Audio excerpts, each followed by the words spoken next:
नमस्कार, भारत की बात के साथ हाजिर हूं मैं रोमाना इसार खान। आज हम भारत की बात में गांव में पैर पसार रहे कोरोना की बात करने जा रहे हैं। अच्छा देखिए, चिंता की बात यह है कि पिछली बार के मुकाबले ये जो दूसरी लहर है, इसमें कोरोना वायरस का संक्रमण हिंदुस्तान के दूर दराज के गांवों तक बहुत तेजी से फैल रहा है। आंकड़े डरा रहे हैं और देश के अलग अलग हिस्सों में जमीन पर जो हालात दिखाई दे रहे हैं वो तो चिंता को और बढ़ाने वाले हैं, क्योंकि बहुत से गांव में कहीं पर टेस्टिंग नहीं हो रही है, कहीं 20-20 किलोमीटर दूर तक कोई कोविड केयर सेंटर तक नहीं है। गांव में कोरोना का बम अब फटने लगा है, लेकिन उससे निपटने के इंतजाम नाकाफी। शहरों से नहीं लिया सबक, अब गांव को संभाल लो सरकार।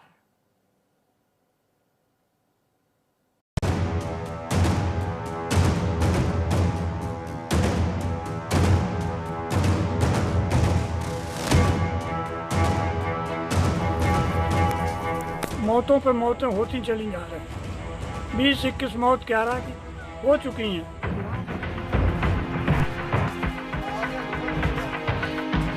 वहाँ जाते हैं, जगह नहीं है, और जगह जाओ, जगह नहीं है।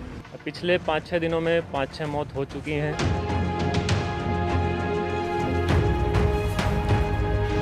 8 दिन में 4 लोग शांत हो चुके हैं हमारे गाँव।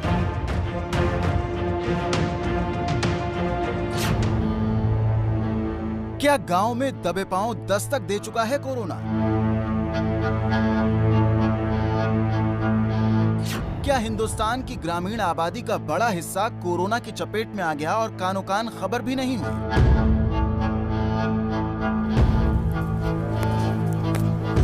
सवाल इसलिए क्योंकि शहरों में पसरी हुई दहशत अब गांव की दहलीज पर दिखाई देने लगी है। एक अदृश्य वायरस जिसने मुंबई से लेकर देश की राजधानी दिल्ली को घुटनों पर ला दिया।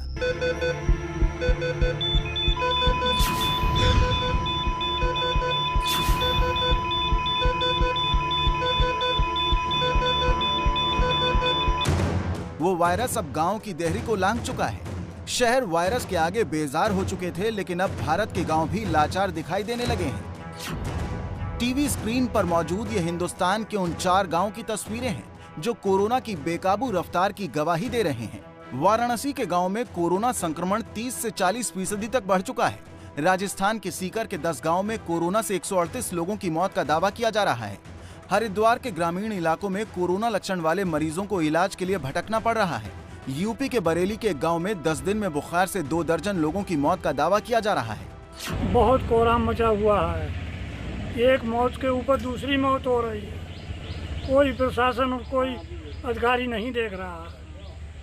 मौतों पे मौतें होती चली जा रही हैं। 20-21 मौत 11 की हो चुकी हैं। आए दिन मौत काफ़ी जोर से हो रहा है। खांसी आई है, सांस ऊपर चली बहुत तेज। अच्छा। और तब तक हम उन्हें भर्ती नहीं करवा पाए। जब तक भागे कहीं जगह ही नहीं मिली, इधर उधर कहीं जगह नहीं मिली। प्रधान जी ने बहुत कोशिश करी। हॉस्पिटल में बेड नहीं मिला आपको? हाँ, बहुत भागे प्रधान जी, बहुत। लेकिन ये रिपोर्ट देश को डराने के लिए नहीं, बल्कि सच्चाई बताने और सिस्टम को जगाने के लिए है, ताकि बिगड़ते हालात को काबू में करने के लिए वक्त रहते कदम उठाए जा सके।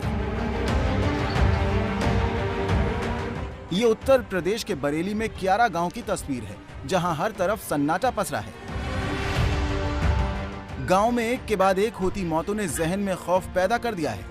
यूपी में पंचायत चुनाव के बाद गांव में ऐसे हालात पैदा हुए हैं जब करीब करीब हर घर में लोग बीमार हैं। किसी को बुखार है, किसी को सर्दी, खांसी और सांस लेने में दिक्कत हो रही है। लगभग 22-23 2 दर्जन की लगभग मौतें हुई। 2 दर्जन तक हो। सर्दी, बुखार और खांसी होते होते लोग दम तोड़ दे रहे हैं। सबसे बड़ी चिंता ये है कि गांव वालों के मुताबिक ये इसे रहस्यमयी बुखार मान रहे हैं और गांव में ना कोरोना के लक्षणों की जांच की कोई व्यवस्था है और ना ही प्रशासन कोई सुध ले रहा है। एक को लेके जाओ, दूसरा तैयार आएगा ले जाने के लिए। एक घर में 4-4, 5-5 बुखार वाले पड़े। कोई आया आपकी मदद के लिए यहाँ पे? स्वास्थ्य महकमे अभी तक कोई नहीं आया। बरेली में कोरोना ने कैसे दहशत मचाई है, इसकी गवाही आपके सामने मौजूद है। लेकिन 2 दिन पहले बरेली के दौरे पर आए यूपी के सीएम योगी आदित्यनाथ कह रहे हैं कि ऑल इज वेल। एक आशंका व्यक्त की गई थी उत्तर प्रदेश में 5 मई तक 1 मार्च पॉजिटिव केस पर डे आएंगे। आज 8 मई है और आज जो Covid positive case Uttar Pradesh के अंदर आए उनकी संख्या 26,000। यानी हम लोग अपनी रणनीति में और कोविड प्रबंधन में अब तक सफल रहे हैं। अगर आपकी रणनीति वाकई सफल होती तो बरेली के गांव में बुखार से 10 दिन में इतनी मौतें क्यों हो जाती? सिर्फ बरेली ही क्यों, यूपी के कई गांव में हालात ये हैं कि लोग बिना जांच के ही मर रहे हैं। पता भी नहीं चल रहा कि मौत कैसे हुई। बरेली के बाद वाराणसी का हाल देख लीजिए। ये तस्वीरें वाराणसी के गांव की हैं, जहां नील गाय फसलों को रौंद रही है, लेकिन किसान खेत के आसपास भी नहीं दिख रहे हैं। कुएं पर सन्नाटा है, चारा काटने वाली मशीनें खामोश हैं, घर के दरवाजे खुले हैं लेकिन इंसान नहीं दिख रहे। ये कोरोना वायरस की दहशत का सन्नाटा है जो बेकाबू रफ्तार से पैर पसारता जा रहा है। आंकड़े बताते हैं कि पिछले 1 हफ्ते में लॉकडाउन की वजह से शहरों में तो संक्रमितों की संख्या घटी है, लेकिन ग्रामीण इलाकों में संक्रमितों की संख्या में 30 से 40% की बढ़ोतरी हुई है। गांव में कई प्राथमिक स्वास्थ्य केंद्र पर RT-PCR जांच नहीं हो रही है।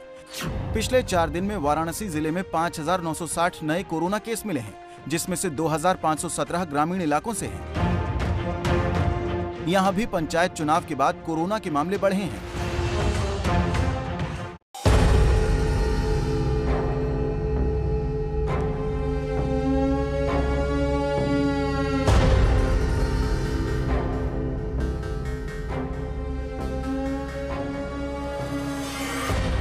यहां भी पंचायत चुनाव के बाद कोरोना के मामले बढ़े हैं और यकीन नहीं आता तो मेरठ का हाल देख लीजिए, जहां पिछले 7 दिन में 6 मौतें हुई हैं। लोग खुद बता रहे हैं कि पंचायत चुनाव के बाद हालात बिगड़े हैं। कोरोना को अगर हम यहाँ पर केस अगर मैं कहूँ तो लगभग चुनाव जब चल रहे थे तब से कोरोना के केस लगातार बढ़ते जा रहे हैं। पंचायत चुनाव के बाद चुनाव के बाद ज़्यादा देखे जा रहे हैं। हाँ, पंचायत चुनाव के बाद उसमें लोगों की जो ज़्यादा वो रही उसमें ही बढ़ा है। गांव में जो आया वो उससे ही आया। किससे? पंचायत चुनाव से। पहले इतना नहीं था गांव में। कोरोना वायरस सिर्फ यूपी में ही गांव की दहलीज नहीं लांघ रहा, राजस्थान के तमाम जिलों के गांव में दस्तक दे चुका है वायरस। सबसे चौंकाने वाली रिपोर्ट राजस्थान के सीकर से आई है, जहां 10 गांव में 38 दिन के भीतर 138 मौत का दावा किया जा रहा है, जबकि स्वास्थ्य विभाग सिर्फ 43 मौत की बात स्वीकार रहा है। 1 अप्रैल से 8 मई तक कई गाँव में 138 से ज्यादा मौत हुई। इन सब का अंतिम संस्कार कोविड प्रोटोकॉल से किया गया, लेकिन रिकॉर्ड में 43 मौतें ही दर्ज हैं। पिछले 30 अप्रैल से लेके 8 मई तक ग्राम पंचायत दांतरू में 18 मौतें हो चुकी हैं और हैरानी वाली बात यह है कि उसमें से मात्र 3 जो है मृत्यु वो विभागीय रिकॉर्ड में, स्वास्थ्य विभाग की रिकॉर्ड में है। बाकी जो 15 मृत्यु हैं वो रिकॉर्डेड नहीं है। गांव में एक माहौल इस तरीके का बना हुआ है कि लोग इस बीमारी को एक छुआछूत की सी बीमारी मान रहे हैं, बता भी नहीं रहे हैं, दबा रहे हैं। ऐसा लगता है जिस तरफ आंखें उठाकर देखो कोरोना वायरस का तांडव दिखाई देता है। तस्वीरें उत्तराखंड के हरिद्वार के गांव की हैं, जहां कई किलोमीटर तक एक भी कोविड केयर सेंटर मौजूद नहीं है। जो बीमार है वो दर बदर भटकते फिर रहे हैं, उनको कोविड के कहीं भी हॉस्पिटल में जगह नहीं मिल रही। यहाँ और 15-20 किलोमीटर है और वहीं पे ये नहीं पता कि बेड मिलेगा या नहीं मिलेगा।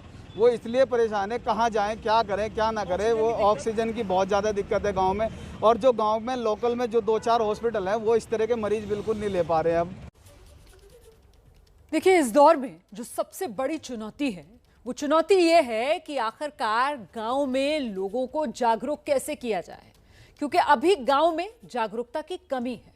गांव की बहुत बड़ी आबादी ऐसे है जो कोरोना के लक्षण को हल्के में ले रही है। उन्हें लग रहा है ये तो आम सर्दी बुखार खांसी है, ये कोरोना नहीं है। गांव वाले कोरोना के लक्षणों को रहस्यमय बुखार मानकर अपने घर में बैठ जाते हैं। टीम के पहुंचने पर टेस्ट के लिए सामने नहीं आ रहे, एक तरीके से वो छुप रहे हैं, डर रहे हैं। और जहां लोग इलाज के लिए सामने आ रहे हैं वहां हम देख रहे हैं किस तरीके से जो संसाधन हैं उनकी कमी पड़ रही है। संसाधन मतलब ऑक्सीजन की कमी है, अस्पतालों में बेड की कमी है, जिंदगी बचाने वाली दवाओं की कमी है। कई किलोमीटर तक गांव में तो दिक्कत यह है कि स्वास्थ्य सेंटर भी नहीं है। जो कोविड डेडिकेटेड सेंटर्स हैं वो कई गांवों में दूर दूर तक नहीं है। टेस्ट का इंतजाम नहीं हो पा रहा है गांव में। मौतें हो रही हैं लेकिन रिकॉर्ड में उनकी मौत की वजह भी नहीं आ पा रही है। इसीलिए तो ये हालात भयावह हैं। और अगर वक्त रहते गांव में बेकाबू होते कोरोना को कंट्रोल नहीं किया गया तो देश को और भी विभत्स तस्वीरें देखनी पड़ सकती हैं। यूपी और उत्तराखंड के बाद मध्य प्रदेश के हालात के बारे में जान लीजिए। ये भोपाल के पास आदमपुर गांव है। 1000 की आबादी वाले गांव में सन्नाटा पसरा है। ये मकान राजेंद्र ठाकुर का है। राजेंद्र के घर में कुछ दिन पहले सभी को सर्दी जुकाम हुआ और जब तक वो संभल पाते उनके भाई बंटी की कोरोना से अस्पताल में मौत हो गई और अब पूरा घर आइसोलेशन में है। मध्य प्रदेश के रायसेन जिले में 494 पंचायतों में से 222 पंचायतों में करीब आधे हिस्से में कोरोना पैर पसार चुका है। गांव में कुल 1270 नए मरीज मिल चुके हैं और सबसे बड़ी चुनौती ये है कि ग्रामीण कोरोना वायरस को गंभीरता से नहीं ले रहे हैं। ये गिरा मामा है, यहाँ पे काफ़ी दहशत है।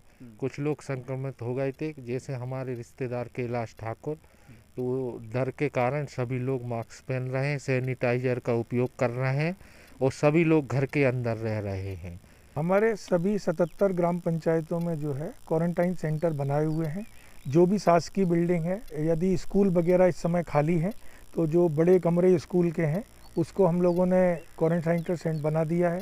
ग्रामीण क्षेत्रों में आज का अगर आंकड़ा देखा जाए तो हमारे लगभग जो है कुल मिलाकर के 12 से 70 लोग आज तक संक्रमित हुए हैं। लेकिन खुशी की बात यह है कि पिछले सप्ताह में 5-6 दिन पहले तक 75, 80, 60 लोग संक्रमित आ रहे थे। लेकिन आज का जो आंकड़ा है वो अच्छा उत्साहजनक आंकड़ा हमें मिला है कि आज मतलब कल की बात कर रहा हूँ मैं, कल शाम तक, कल के दिन केवल मात्र 28 लोग हमको ग्रामीण क्षेत्रों में संक्रमित मिले हैं और इनमें से भी लगभग 613 लोग जो हैं वो ठीक होकर के अपने अपने घरों में जा चुके हैं। शहरों में फैले कोरोना से निजात पाना मुश्किल साबित हो रहा था और अब गांव में वायरस की दस्तक मौजूदा स्थिति को और भी भयानक बना सकती है।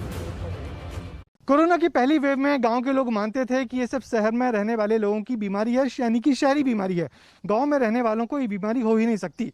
मगर दूसरी वेव में कोरोना ने अब गांव में दस्तक दी है और गांव में तेजी से सर्दी, खांसी, बुखार के मरीज सामने आ रहे हैं और उनमें से कुछ लोगों की मौत भी हो रही है, जिससे अब गांव के लोगों को लग गया है कि कोरोना ने उनके गांव में पैर पसार लिए हैं। इसलिए गांव में अब अक्सर ऐसा ही सन्नाटा दिखता है।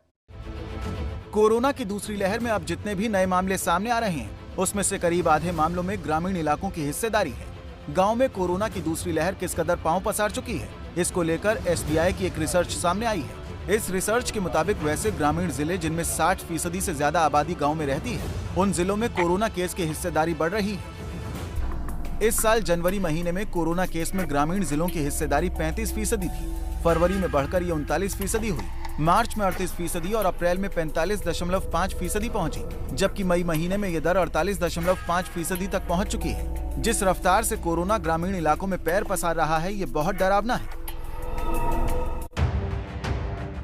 यूपी हो या फिर उत्तराखंड, मध्य प्रदेश हो या फिर बिहार, हर राज्य के तमाम जिलों के गांव कोरोना से कराहने लगे हैं। गांव में कोरोना पर कंट्रोल करना दोहरी चुनौती है, क्योंकि वहां जागरूकता के साथ साथ संसाधनों की कमी है। कल्पना कीजिए, जब देश के महानगरों का दम फूल रहा है, ऐसे में गांव में कोरोना कैसा तांडव मचा सकता है और इसके संकेत मिलने लगे हैं। हालांकि हर तस्वीर हैरान नहीं करती। आपने जो देखा उसमें कई जगहें ऐसी भी हैं जहां हर किसी की टेस्टिंग का आदेश दिया गया। सरकार ने अगर समय रहते संभाल लिया तो दूसरी लहर गांव वालों के लिए काल नहीं बन पाएगी। देखिए, कोरोना महामारी के बीच एक नई बीमारी है जिसने लोगों की मुसीबत बढ़ा दी है। इस बीमारी का नाम है म्यूकोमाइकोसिस यानी ब्लैक फंगस। ये बीमारी इतनी खतरनाक है कि मरीज की आंख की रोशनी तक चली जाती है। महाराष्ट्र और गुजरात में इस बीमारी के मरीज सामने आए हैं। अच्छा, खास बात यह है कि बीमारी उन्हें अपनी चपेट में ले रही है जो या तो कोरोना से ठीक हो गए हैं या कोरोना से जूझ रहे हैं। एक्सपर्ट्स का यह मानना है कि कोरोना मरीज जिन्हें स्टेरॉइड दी जाती है, वो स्टेरॉइड का ये साइड इफेक्ट होता है। स्टेरॉइड लेने के 3 हफ्ते के बाद म्यूकोमाइकोसिस की ये बीमारी जो देखी जा रही है कोरोना मरीजों में। स्पेशल रिपोर्ट देखिए।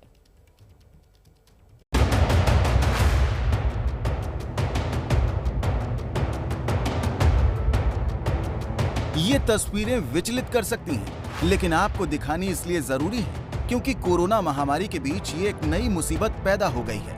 ये म्यूकोमाइकोसिस यानी ब्लैक फंगस या काली फफूंद नाम की बीमारी है जो कोरोना से ठीक हो चुके या ठीक हो रहे लोगों को अपनी चपेट में ले रही है। महाराष्ट्र में 200 लोग इस बीमारी से संक्रमित पाए गए हैं। इस ब्लैक फंगस यानी म्यूकर माइकोसिस से 8 लोगों की जान भी जा चुकी है। अहमदाबाद के 2 अस्पतालों में इस बीमारी के 177 मरीज भर्ती हैं। एक्सपर्ट्स बता रहे हैं कि ये बीमारी कोरोना से पहले मौजूद है, लेकिन अब महामारी के समय ये ज्यादा मारक होने लगी है। जिसको डायबिटीज है, जिसको इम्यूनोसप्रेशन ड्रग्स चालू है, ऐसे लोगों में ये म्यूकर माइकोसिस होता है। और अभी जो कोविड में ये सेकंड वेव में दिख रहा है कि जो वेंटिलेटर पे रह रहे ऐसे लोगों में जिसको स्टेरॉइड दिया जा रहा है, जिसको डायबिटीज़ है या कोई ड्रग है ले रहे हो, तो ऐसे लोगों में ये म्यूकर माइकोसिस होते हुए नज़र आ रहा है। कि ये म्यूकर माइकोसिस जब भी होता है तो आँख में सूजन आता है, इसमें पायलट में काले धब्बे दिखते हैं। इसको जल्दी डायग्नोसिस करना चाहिए। इसका जल्दी डायग्नोसिस हुआ तो उसको ट्रीटमेंट दे सकते हैं। उसको जल्दी डायग्नोसिस नहीं हुआ तो ये आँखों के पीछे होता है साइनस में, तो वो ब्रेन तक जा सकता है।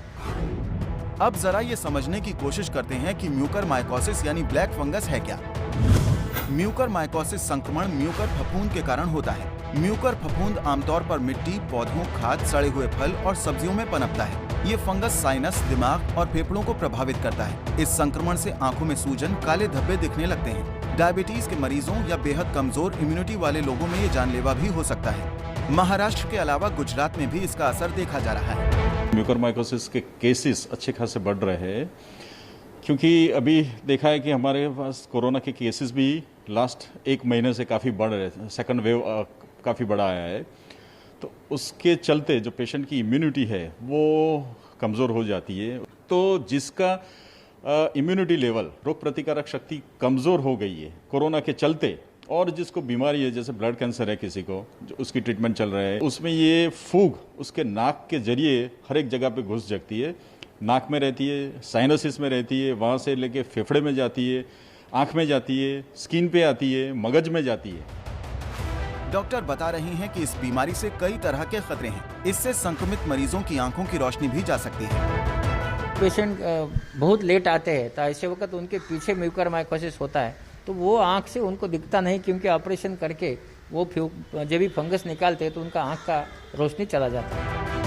सबसे चौंकाने वाली बात यह है कि म्यूकर माइकोसिस में मृत्यु दर 50% तक होती है। तो कोरोना से लड़ रहे या कोरोना से उबर चुके दोनों किस्म के मरीजों को बहुत सावधानी की जरूरत है।